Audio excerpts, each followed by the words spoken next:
오늘은 지난 시간에 이어서 배당 정책을 통한 법인 출구 전략, 오늘은 법인 자금 유동화 전략이라는 주제를 가지고 설명을 드리도록 하겠습니다. 안녕하세요. 네, 안녕하세요. 그 법인 자금을 유동화한다라는 말은 그냥 쉽게 말씀드리면 여러 가지 방법이 있지만 가장 1차적인 방법은 배당입니다. 법인 자금을 유동화해야 될 필요성이 이제 기업에 여러 가지 필요성이 있습니다. 근데 이제 오늘은 이제 주로 상속 측면에서 말씀을 좀 드릴게요. 네. 한진이라는 기업 굉장히 유명한 기업이었죠. 굉장히 위험한. 네.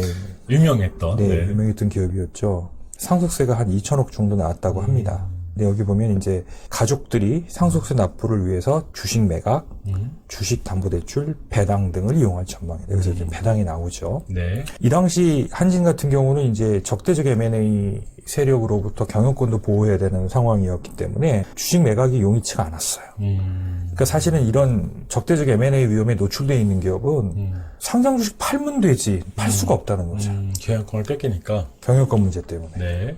지분 1%, 2%가 경영권을 유지하냐 뺏기냐 굉장히 중요한 기로에 있다면 함부로 팔 수가 없는 거죠. 실제 상장기업의 대주주가 주식을 그렇게 내다 팔 수 있는 게 아니에요. 그러다 보니까 무슨 방법을 선택하겠어요? 주식을 담보로 해서 대출을 받아야 되겠죠. 그러니까 이건 이제 당연히 원금 상환 부담이 높겠죠. 특히 지금같이 금리가 높은 시기에 이런 상황이 발생된다면 상당히 많은 이자 비용을 감수해야 되겠죠. 그리고 회사가 주주 배당을 해야 되는데 문제는 이게 성과가 나서 하는 배당이 아니라 대주주 일가의 상속세 마련을 위한 억지 배당이죠. 억지 배당. 도뜨기한 배당이니까. 예. 그래서 이제 이런 위험에 노출이 될 수 있다. 하물며 이게 재벌 기업도 이런 정도인데 중소기업이야 더 상황이 더 심각하지 않겠습니까? 그죠? 그렇죠. 네. 그래서 보시면 역대 상속세 납부 순위 보시면은 이제 이건희 회장이 한 12조를 했죠. 여기서 여러분들이 한번 12조가 되게 많은 금액 같죠? 엄청나 보이는데? 예. 근데 이게 삼성 입장에서는 네. 저는 저는 개인적으로 삼성이 뭐 반도체 세계 글로벌 1위지만 관리 쪽에 업적을 꼽으라 그러면 전 이걸 꼽아요.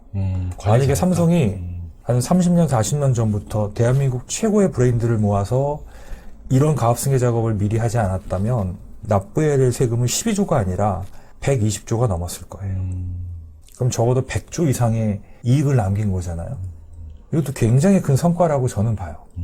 근데 하물며 중소기업은 무슨 노력을 하고 있는지 한번 되돌아볼 포인트가 있다고 제가 말씀드릴 수 있습니다. 네.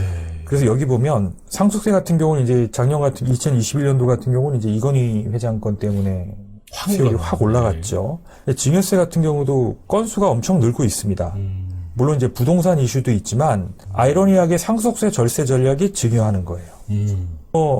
건수가 계속 늘어나고 있다는 얘기는 그만큼 상속세 절세를 위해서 사전 증여를 많이 하고 있다는 반증이 되겠죠. 네. 자, 법인 자금의 개인 자산화 소요 비용 한번 예를 들어볼까요? 가령 이제 상속세를 30억을 내야 돼요. 근데 돈은 법인에 있다고 가정을 해보죠. 얼마를 빼야 30억이 마련이 될지. 그러면 상여 같은 경우는 61억을 빼야 되고요. 61억. 배당 같은 경우는 52억을 빼야 됩니다. 퇴직금 같은 경우 기본 가정이 있지만 40억 정도를 빼야 되고요. 자기 주식 취득이라서 내 주식을 법인에 팔고 하려고 해도 39억 정도. 그러니까 이게 미리미리 대비를 하지 않고서 법인 돈을 이렇게 빼가지고 이 사업이 굴러갈 수가 없잖아요. 그렇겠죠. 그렇죠? 그런 의미에서 상속도 하나의 내가 원하는 출구는 아니지만 하나의 출구에 대한 대비책으로서 뭔가 준비가 필요하다. 라는 걸 좀 숫자로 제가 보여드린 거고요. 자, 그럼 우리 회사의 사내유보금은 어떻게 구성되어 있나? 자, 일단은 이 회사 같은 경우 보니까 현금성 자산이 굉장히 많습니다. 미수금도 많이 있고. 그러니까 이런 것들이 다 이제 회수가 가능하다면 이 기업 같은 경우는 이미 언제든 유동화할 수 있는 유동자산이 풍부한 경우예요. 굉장히 많네요. 그렇죠. 네. 근데 만약에 이게 다 부동산에 들어가 있다고 가정해 보세요. 그럼 1단계인 법인 자산의 유동화가 일단 어려워요. 유동화가 됐더라도 이 돈을 법인 밖으로 인출해 오는데 절반 가까운 세금을 납부해야 되는 상황이 생기는데 아예 유동화 자체가 어려운 기업은 그냥 이런 상속 리스크가 현실화되게 되면 속수무책일 수밖에 없는 거죠. 요즘같이 자산 가치가 막 하락하고 있는 상황은 더 어려울 것 같아요. 그렇죠. 네. 그러면 결국 상속이라는 중요하지만 그렇다고 발생 빈도가 여러 번 있는 건 상속은 딱 인생에 한 번 있는 거잖아요. 이렇게 발생 빈도는 적지만 리스크는 굉장히 큰 경우는 결국은 보험을 통해서 해지하는 방법밖에 없어요. 상속세 지원. 그렇죠. 그러니까 유동성이 풍부하면 굳이 보험 필요 없을 수도 있죠.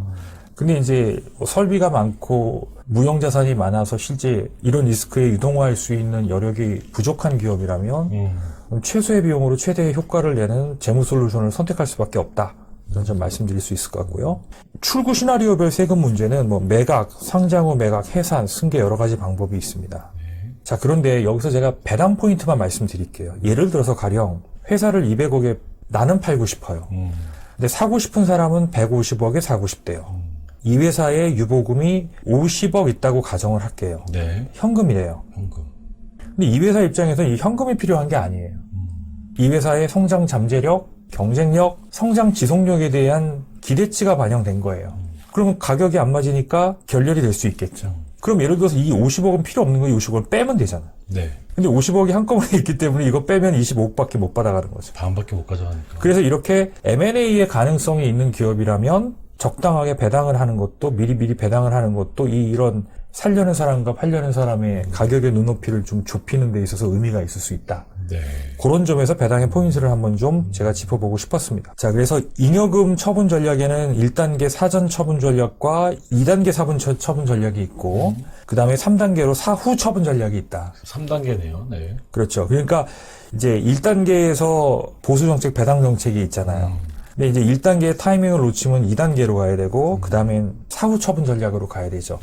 그러면 자꾸 2단계, 3단계 사후 처분 전략으로 갈수록 뭐가 커질까요? 리스크가 많아질 것 같은데. 예, 세무 세금도 비용 많아지고. 부담이 커지고 네네. 이 비용 부담을 인위적으로 줄이려는 노력을 하는 가운데 뭐가 또 높아져요?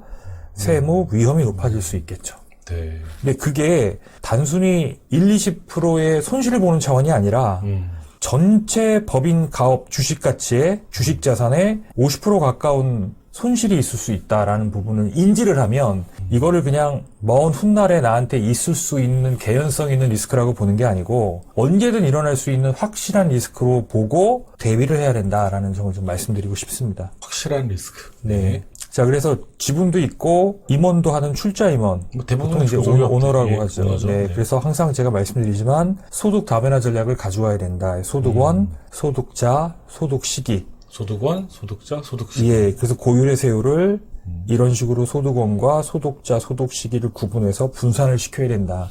그래서 소득의 결집 효과를 최대한 완화시킬 수 있는 이런 절세 경영 인프라를 구축해 놔야 된다라는 점을 제가 늘 말씀드리는 거고요. 네.